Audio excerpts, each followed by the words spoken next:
बिस्मिल्लाहिर्रहमानिर्रहीम। मेरा नाम समीर रशीद है और आप देख रहे हैं मेरा यूट्यूब चैनल सेंसेशनल टीवी।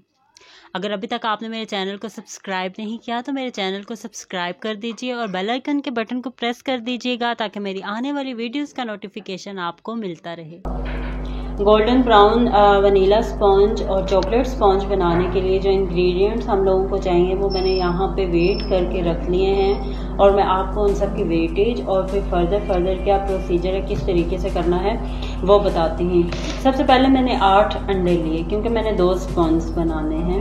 एक मैंने वनीला गोल्डन स्पॉन्ज बनाना है और एक मैंने चॉकलेट स्पॉन्ज बनाना है जिससे हम पाइनएप्पल केक और ब्लैक फॉरेस्ट केक बनाएंगे।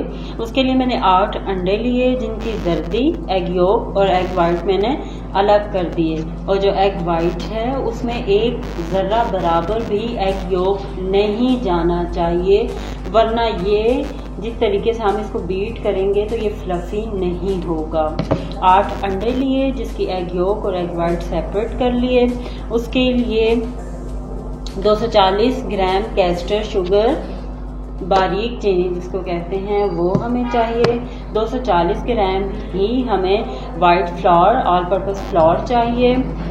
2 ग्राम मैंने सॉल्ट लिया है वेट करके। 80 ml मैंने यहाँ पे कुकिंग ऑयल लिया है, वेजिटेबल ऑयल आप ले सकते हैं। और मैंने 80 ml ही टेट्रा पैक मिल्क लिया है जो इसमें ऐड होगा। और ये वनीला एसेंस है जो 2 to 3 ड्रॉप्स मैं इसमें ऐड करूँगी।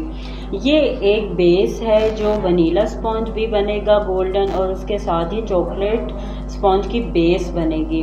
अब उसकी बेस बनाने के बाद उसको चॉकलेट फ्लेवर देने के लिए मैंने 30 ग्राम यहाँ पे कोको पाउडर लिया है और 30 ml ही मिल्क लिया है टेट्रा पैक। इसलिए मैंने इन दोनों चीज़ों को साइड पे रखा था कि इसका काम बाद में होगा जब पूरा बैटर हमारा तैयार हो जाएगा।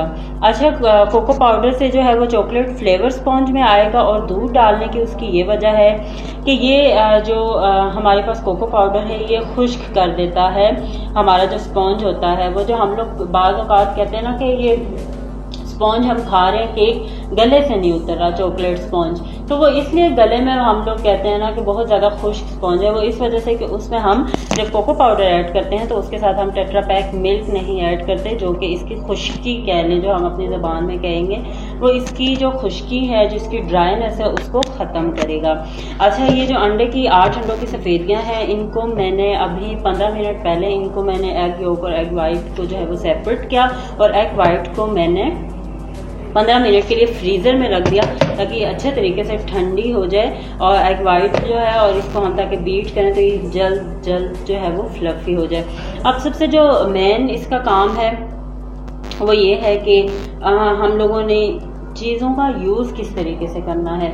ग्रामेज हमें पता चल जाती है, हमें ये नहीं पता चल पाता कि क्या चीज़ कब हमने अपने स्पॉन्ज के बैटर बनाते हुए यूज़ करनी है और किस तरह से यूज़ करनी है।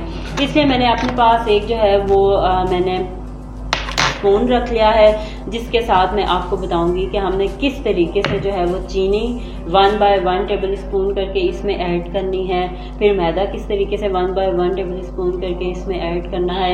ये सारी वो चीज़ें हैं जिनको आपको नोट डाउन करने की ज़रूरत है। ये अप डाउन ग्रिल्स मैंने ऑन कर दी हैं और टाइमर मैं लगा देती हूँ इस पे 40 मिनट तक का, 20 मिनट तक इसका जो है वो होगा प्री हीट होने का टाइम।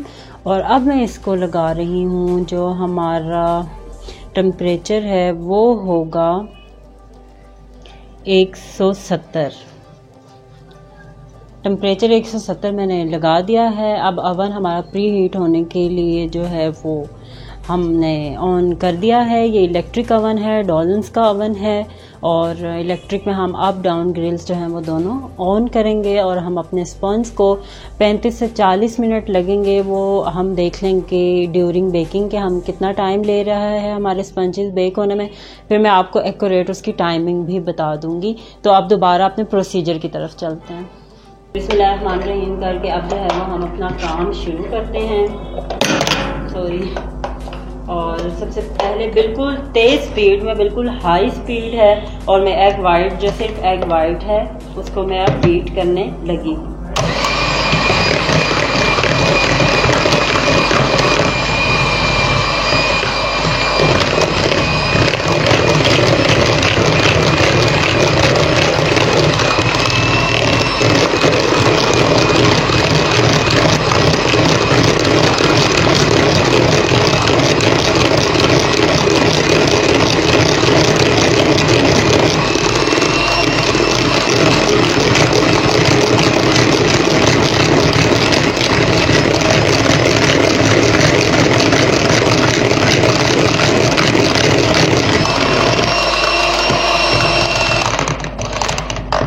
अच्छा, आप लोगों को मैं बता दूं कि फुल स्पीड में आपने जो हैंड बीटर है उसको चलाना है, वरना अंडा नहीं उठेगा। अब अंडा उठना शुरू हो गया है क्योंकि हमने अपने स्टार्टिंग से ही जो हैंड बीटर है उसको फुल स्पीड पे चलाया है।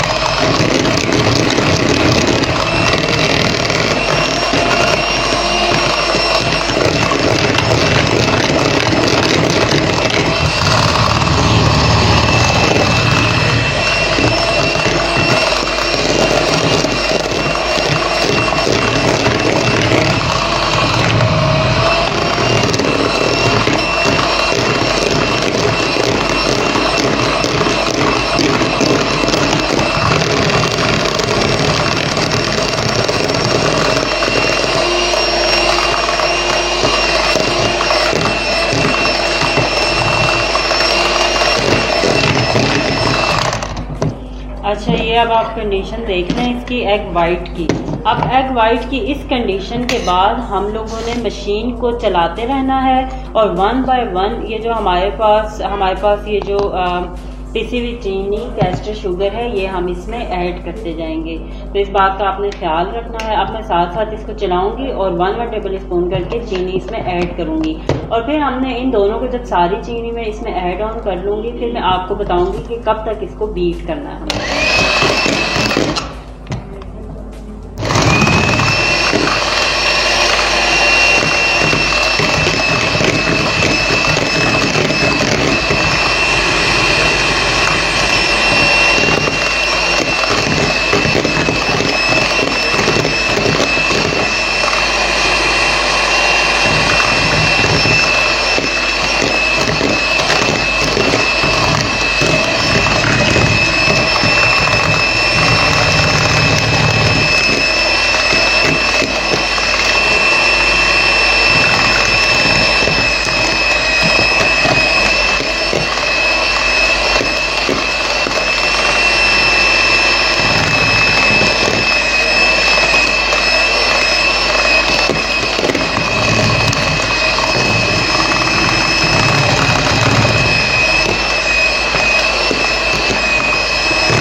अच्छा, अब आप लोगों के सामने ही मैंने कैस्टर शुगर 1 टेबल स्पून कर करके इसमें जितनी 240 ग्राम मेरे पास थी वो मैंने इसमें ऐड कर दिया है। और आप ये देख सकते हैं कि जब मैं इसमें शुगर डालना मैंने शुरू की उससे ये अब डबल हो चुका है। और अब मैं इसको तब तक बीट करूंगी जब तक जो हमारी कैस्टर शुगर है वो और जो हमारी एग वाइट है वो यकजान नहीं हो जाती। अभी आप लोगों को ये देखें जो चीनी के ज़रात हैं वो नज़र आ रहे होंगे। इसमें हम लोग जो आम रूटीन में यूज़ होने वाली शुगर है वो नहीं यूज़ कर सकते, वो बीट नहीं होती और उसकी वजह से अंडे की सफ़ेदी जो है वो उसको बीट करते करते अंडे की सफ़ेदी जो है वो बैठ जाती है। तो अब मैं कंटिन्यूसली इसको जो है वो बीट करूँगी जब तक कि हमारी शुगर मेल्ट नहीं हो जाती।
एक बात मैं आपको और भी बता दूं, और वो बात ये है कि ये जो गोल्डन वनीला स्पॉन्ज है ये आम रूटीन में बेकरीज में नहीं बनता, कैफ़ेज़ रेस्टोरेंट्स की बेकरीज में नहीं बनता। ये बहुत टाइम टेकिंग है। जो नॉर्मल वनीला स्पॉन्ज होता है वो बनाया जाता है। ये बहुत ही टेस्टी, और इसका मुकाबला, इस स्पॉन्ज के टेस्ट का मुकाबला कोई भी वनीला स्पॉन्ज नहीं कर सकता।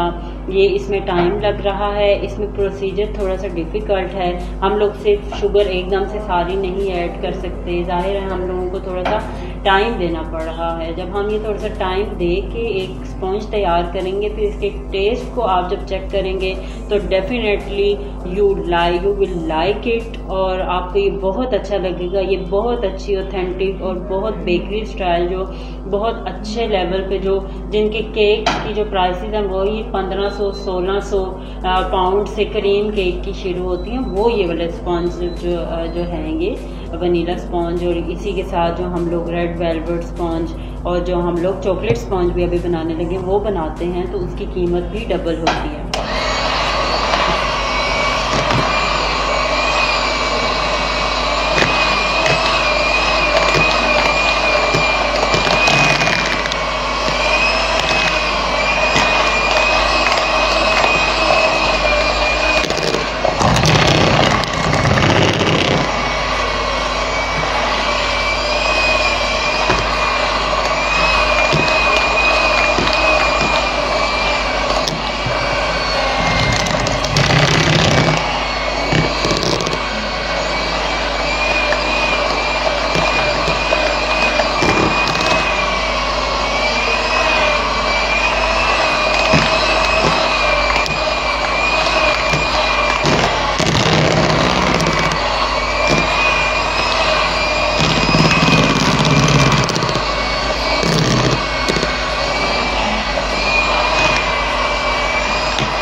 ये अब आप लोग ये जो एग वाइट और शुगर के साथ हम लोगों ने जो पेस्ट बनाया है, जो बैटर बनाया है वनीला स्पॉन्ज के लिए, जो golden vanilla sponge bakery style है, वो आप उसकी अब देख लें कि ये 8 अंडों की सफ़ेदी और 240 ग्राम शुगर है, जो आपके सामने मैं इसको बीट कर रही हूँ। और इस कंडीशन में ये आ जाए तो उसके बाद आपने ये जो मैदा है वो और ये जो इसमें नमक है ये इसमें ऐड कर देना है, पहली बात। दूसरी बात ये कि आप इस स्टेज पे जो अंडे की 8 अंडों की जो सफ़ेदियाँ हैं, एग वाइट हमने यूज़ किया है, वो हमने इस जो हमारा बैटर है इस कंडीशन में आ जाए तो ये जो है अंडे की जर्दियाँ वो हमने इसमें ऐड कर देनी है।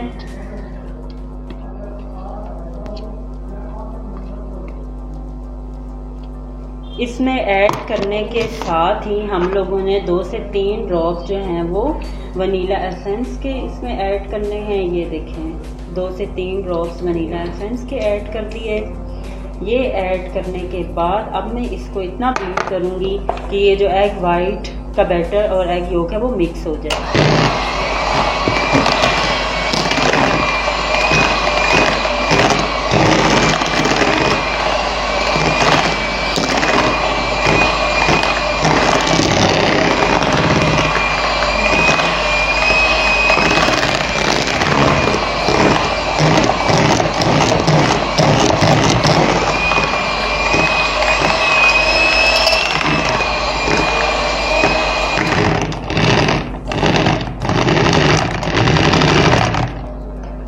अच्छा ये देखें, अब मैंने इसको कम से कम जो है वो 30 सेकंड के लिए मैंने इसको जो है वो बीट किया है।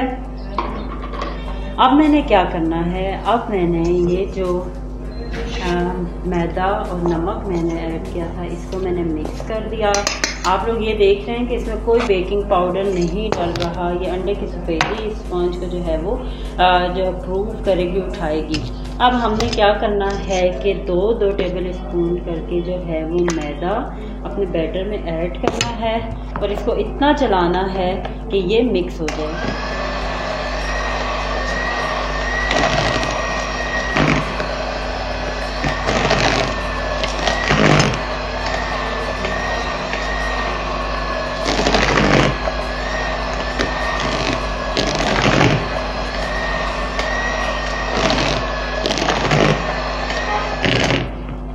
इतना चला लिया हमने। अच्छा अब मैंने जो हमारा ये हैंड बीटर है उसकी स्पीड मैंने लो मीडियम पे मैं इसको जो है वो मैदे को मिक्स करना है। अब हमने जो हमारी हैंड बीटर है उसको फुल स्पीड पे नहीं करना, इस बात का आपने ख्याल रखना।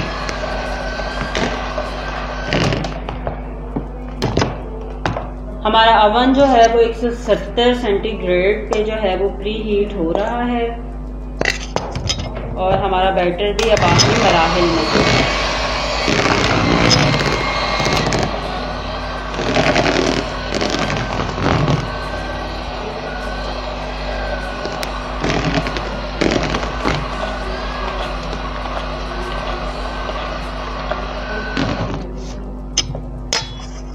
अब मैं इसको थोड़ा थोड़ा इसी तरह करके डालती हूँ।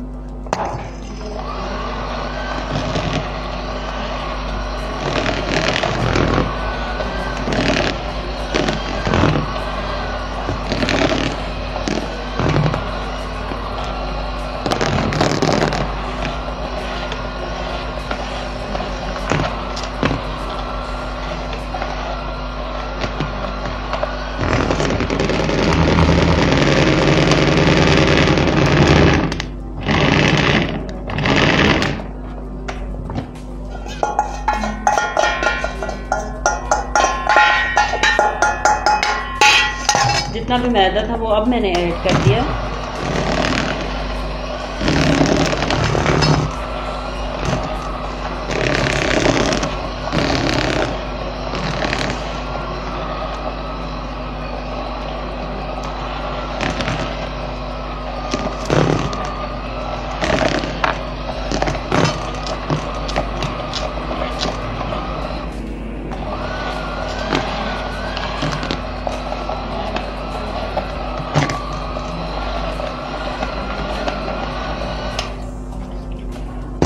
अच्छा मैंने सारा मैदा जिसमें नमक ऐड किया था वो ऐड कर दिया है और बैटर की ये कंडीशन बन गई है। ये साथ साथ चीज़ें आपको इसलिए बता रही हूँ कि इस तरह से ही हो तो नेक्स्ट स्टेप पे जाएं, क्योंकि ये बहुत जो है वो इम्पोर्टेंस रखता है। ठीक है, तो अब हमने क्या करना है, जो 80 ml हमारे पास ऑयल है वो हमने बिस्मिल्लाहिर्रहमानिर्रहीम करके जो है वो ऐड कर देना है। कोशिश करें कोई भी काम शुरू करने से पहले अल्लाह का नाम ले लें, ताकि हमारे काम में बरकत भी पड़े और हमारे काम जो है वो बेहतरी से भी हो जाए। अब 80 ml ही मेरे पास ये टेट्रा पैक मिल्क है, ये मैं साथ ही ऐड कर दिया। दोनों चीज़ें एकदम मैदे के बाद ऐड करनी है और जो स्पीड है उसको स्लो रख के इसको अच्छे तरीके से अब हमने मिक्स करना है।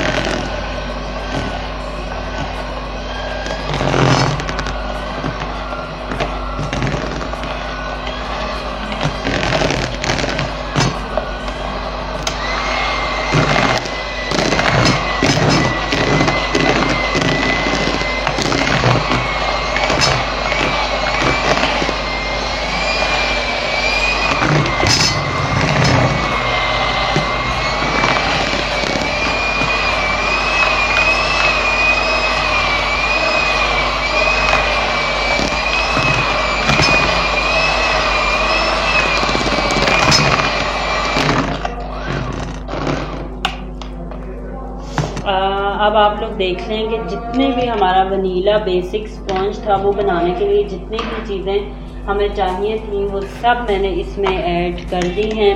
अब हमारा जो काम रहने वाला है वो ये है कि सबसे पहले आप ये देख लीजिए कि वनीला स्पॉन्ज जो है वो रेडी हो चुका है। वनीला स्पॉन्ज जैसा कि मैंने आपको बताया आपके सामने रेडी कर लिया है। 2 मैंने मोल्ड्स ले लिए हैं और बटर पेपर्स ले लिए हैं। अब आपको बताती हूँ कि हमने किस तरीके से जो है वो पार्टीशन करके कैसे हम लोगों ने चॉकलेट स्पॉन्ज बनाना है और किस तरीके से हमने अपने पेन्स को ग्रीस करना है। ये मैंने दोनों पेन्स के साथ जो है वो मैंने मार्कर से जो है वो दोनों के साइज़ के राउंड में जो है वो बटर पेपर कट कर लिया है। अब सबसे पहले हमने क्या काम करना है, ये तो हम लगाएंगे ही। सबसे पहले आप सुन लें कि इस स्पॉन्ज को हम लोगों ने साइडों से भी बटर पेपर से कवर करना है ताकि हमारा स्पॉन्ज साइड्स पे ना लगे। इसको बहुत सेंसिटिव स्पॉन्ज है, बहुत टाइम आपने इस पे लगाया है, ऐसा ना हो आप साइड पे बटर पेपर लगाना भूल जाए और स्पॉन्ज सारा ख़राब हो जाए। ये फ़ौरन से आप बटर पेपर को जब ऊपर की तरफ खींचते हैं तो फ़ौरन से पूरा स्पॉन्ज निकल आता है, इसलिए हम साइडों पे ये लगाते हैं। ये कैसे लगाना है वो मैं आपको बताना चाह रही थी। सबसे पहले ये ब्रश है और ये मैंने ऑयल रखा है। सबसे पहले मैं पूरे पैन को अच्छे तरीके से ग्रीस करूँगी और थोड़ा ज़्यादा इसमें ऑयल लगाएं ताकि कोई जो हमारे बटर पेपर हैं वो अच्छे तरीके से जो हैं वो इसके साथ चिपक जाएं। अब इसी तरीके से ये जो दूसरा मोल्ड है इसको भी इस तरीके से हम लोग ग्रीस कर लेंगे पूरे पैन को साइडों समेत। ठीक है, ये हमारा पहला काम हो गया। अब हमने क्या काम करना है, ये जो इनके साइज़ के हमने राउंड में काटे थे उसको इस तरीके से हमने इसमें लगाना है। ये बात जहन में रहे कि नीचे कोई भी सिलवट ना बने। अगर बटर पेपर से सिलवट बनेगी स्पॉन्ज निकालेंगे टूटेगा, ख़राब होगा। जब इस तरीके से इसके साइज़ का आप बटर पेपर काटेंगे तो ऐसी कोई दिक्कत हमें नहीं पेश आएगी। अब आपके सामने मैं इस तरह हाथ फेर रही हूँ कि कहीं पे कोई अगर सिलवट है तो वो मुझे पता चल जाए और उसको मैं निकाल दूँ। आपने जब भी बटर पेपर काटना है अपने मोल्ड को उल्टा करना है या बटर पेपर के ऊपर ही मोल्ड रखना है, मार्कर से निशान लगा के कट कर लेना है। ठीक है, इसी तरह हमारा ये जो दूसरा बटर पेपर है इस वाले में हम मोल्ड में लगाते हैं और इसको बात तो जहन में रहे कि कोई भी सिलवट ना आए। अब इसमें जैसा कि ये सिलवट है इसको मैं ख़त्म करूँगी। यहाँ से आपने अपना जो है इसको हटाया उठाया और इस तरीके से इसको पीछे की तरफ खींच दिया। अब इसमें कोई भी सिलवट नहीं है और इसमें भी कोई सिलवट नहीं है। अब इसकी साइडों पे जो बटर पेपर है उसको लगाने की क्या टेक्निक है कि इस तरीके से आप इसको लगाते जाएंगे तो ये सिर्फ साथ खड़ा होगा, नीचे की तरफ यूँ हम बिठाने की कोशिश भी करेंगे तो सही तरीके से नहीं बैठेगा। तो उसके लिए हम लोगों ने, हमारे पास कैंची है, छोटे छोटे जो हैं वो इस तरीके से मैं इसको कट लगाती जाऊँगी। ये देखें जो हमारा बटर पेपर है उसको इस तरीके से आपने एक आधा इंच के फर्क से जो है वो कट्स लगाने हैं और यूँ कट्स लगाने के बाद ये हमारा मोल्ड है इसको इस तरीके से आपने बिठा देना है। ये खुद ब खुद जो है वो, ये देखें ये जो कट लगे हुए उसकी वजह से ये खुद ब खुद जो हमारा बटर पेपर है वो साइडों पे बैठता जा रहा है। ठीक है, अब इसके नाप का हम देखेंगे ये है, इसको हम इसी तरीके से जो है वो आधा इंच के फर्क से जो है वो कट लगा के तो इस तरफ से जो है वो बिठा देंगे। ठीक है जी, ये हमारा एक जो है वो तैयार हो गया है मोल्ड। अब इसी तरह से जो दूसरा मोल्ड है उसको हम तैयार करेंगे। ये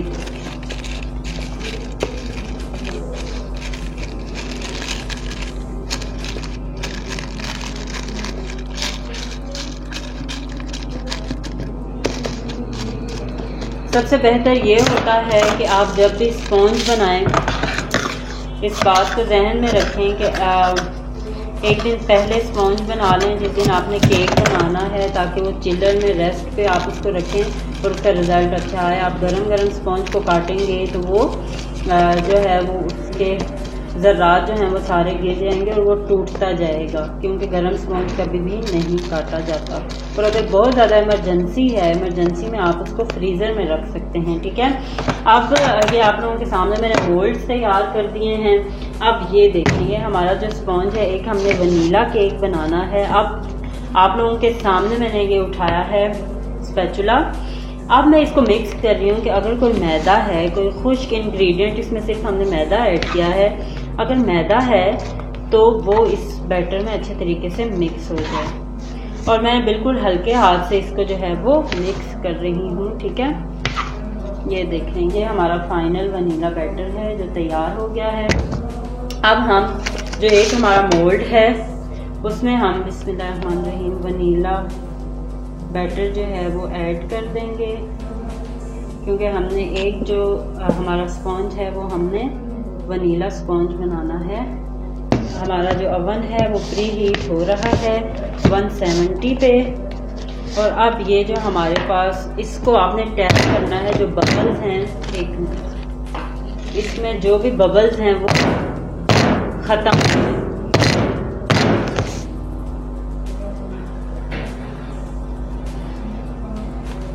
अब ये जो हमारे पास बेस है वनीला स्पॉन्ज के साथ, अब हमने क्या काम करना है। अब हमारा ये जो 30 ग्राम हमने डाला था, इसको हम बिस्मिल्लाहिर्रहमानिर्रहीम पढ़ के इसमें ऐड करेंगे। इसको ऐड करने के बाद हम इसको बहुत हल्के हाथ से जो है वो मिक्स करते जाएंगे। ठीक है,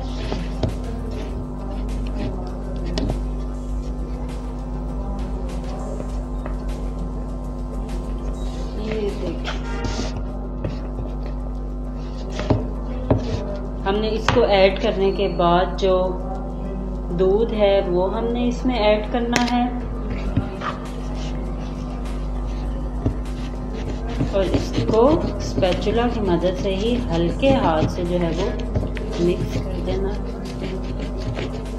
ताकि जो हमारा इसमें हमने कोको पाउडर ऐड किया है उसके ज़र्रात ना रहें और वो अच्छे तरीके से हमारा जो बैटर है उसमें मिक्स हो जाए।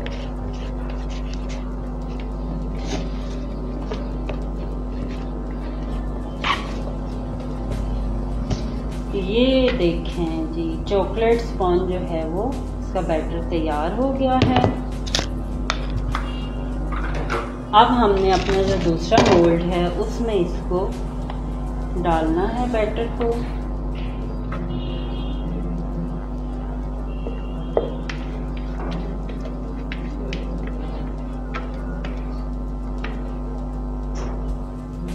इस तरीके से हम अपना सारा बैटर जो है वो ऐड करते हैं इस मोल्ड में और इसको भी हम टैप करके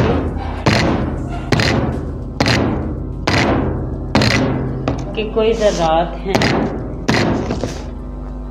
तो वो सही हो जाएं। हमारा vanilla sponge, golden vanilla sponge और चॉकलेट स्पॉन्ज जो है वो दोनों का बैटर तैयार हो गया है। अब हमारा ओवन 170 पे प्री हीट हो रहा था। अब हम इनको ओवन में रखते हैं। ओवन प्री हीट हो गया है, 40 मिनट मैंने टाइमर लगा दिया है। बिस्मिल्लाहिर्रहमानिर्रहीम करके जो मीडियम पे मैंने जो है वो ये ग्रिल रख दिया है और इस पे जो है वो मैं दोनों अपने जो स्पॉन्ज हैं उनको बेक होने के लिए रखने लगी हूँ।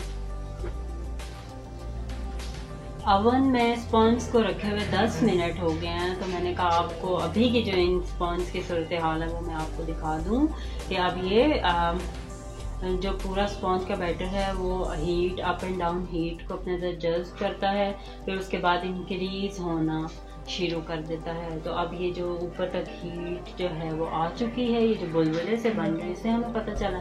अब ये इंक्रीज होना और अंदर से पकना, जो स्पॉन्ज की जो कंडीशन होती है उसमें ये आना शुरू हो गया है। अब मैंने तो 40 मिनट का टाइमर लगाया है, इसका 35 से 40 मिनट है। अब हम ये देखते हैं कि ये 40 मिनट में बेक होता है या 35 मिनट।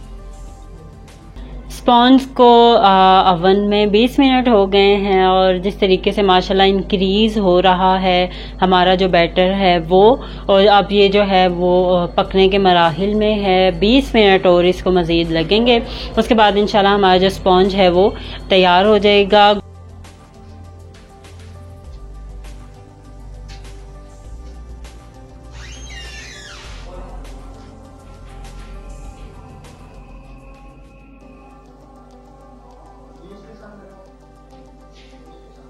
पाँच मिनट रह गए हैं, 35 मिनट इसको हो गए हैं। तो अभी आप लोगों के सामने ही मैं इसको चेक भी कर लेती हूँ, और चेक करने के साथ साथ जो है वो चॉकलेट वाला मुझे है कि थोड़ा सा अभी इसमें थोड़ा सा टाइम है। ये हमारा ये जो टूथपिक है, एक तो इसके साथ से आप इसको चेक करते हैं कि पक गया है स्पॉन्ज या नहीं। ये इसमें जो है वो बिल्कुल क्लियर है। और एक तरीका ये होता है कि आप अपने हाथ से इसको दबाते हैं, और जब आप दबाते हैं तो वो वापस ऊपर आ जाता है, तो इसका ये मतलब है कि ये जो स्पॉन्ज है ये पक चुका है। और अब हम चॉकलेट वाले स्पॉन्ज को चेक कर लेते हैं। चॉकलेट वाले स्पॉन्ज को 5 मिनट लगेंगे, जो कि हमारे बाकी हैं, क्योंकि चॉकलेट स्पॉन्ज जो है वो अमूमन जो है वो पकने में थोड़ा सा जो है वो टाइम देता है। अब मैं ये जो हमारा वनीला स्पॉन्ज है इसको मैं निकालूंगी। इसको निकाल के ठंडा होने के लिए मैं टेबल पे रखती हूँ। ये देखें जी, वनीला स्पॉन्ज हमारा तैयार है। ये निकाल के आपको दिखाऊंगी। जब तक चॉकलेट स्पॉन्ज हमारा बन जाएगा तो एक साथ आपको ये निकाल के दिखाऊंगी।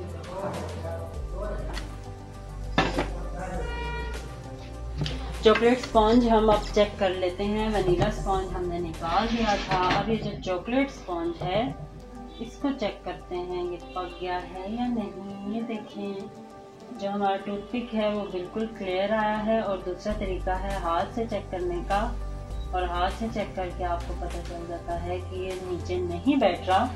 तो हमारा जो चॉकलेट स्पॉन्ज है ये तैयार हो गया है। इसमें तैयार होने में 45 मिनट लिए हैं। ये देखें, अब इनको टेबल पे लेके जाते हैं और आपको निकाल के इसको फाइनल लुक दिखाती हूँ।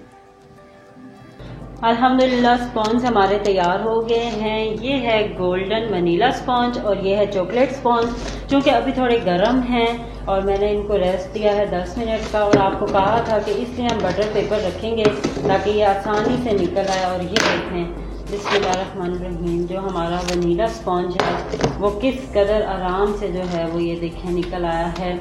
और ये देखें किस कदर फ्लफ़ी है। ओह माय गॉड, माशाल्लाह माशाल्लाह। ये देखें, ये है आपका वनीला स्पॉन्ज। बड़े अभी गर्म है, आपको धुआं भी नज़र आ रहा होगा, लेकिन मैं आपको दिखा रही हूँ। अब इनको मैं चिलर में क्लिंग फाइल करके जब ये ठंडे हो जाएंगे तो इसके ऊपर आप ये कह लें शॉपर और जो क्लिंग फाइल होता है वो मैं इसके ऊपर चढ़ाऊंगी और इसको चिलर में रख दूंगी। और कल हम इसके साथ इंशाल्लाह जब ये ठंडा होकर अच्छी कंडीशन में आ जाएगा और इसको हम कट करेंगे तो आप इसको देख सकेंगे।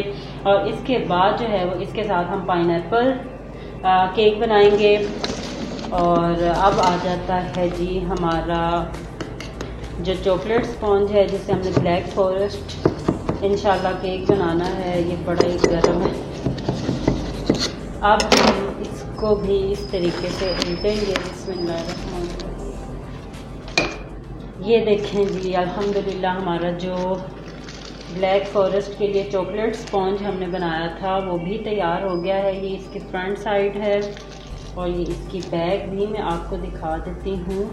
ये देखें, बटर पेपर में कोई सिलवट नहीं थी तो आप दोनों में देख सकते हैं, वरना हमारा स्पॉन्जेस जो हैं वो ख़राब हो सकते थे। तो इसलिए अब हमने जो है वो ये बटर पेपर उतारा और आपको अब मैं ये दिखा रही हूँ दोनों स्पॉन्ज जो रेडी हो चुके हैं। अब एक दिन का इनको रेस्ट मिलेगा। चिलर में इनको रखेंगे, फ्रीज़र में नहीं रखेंगे।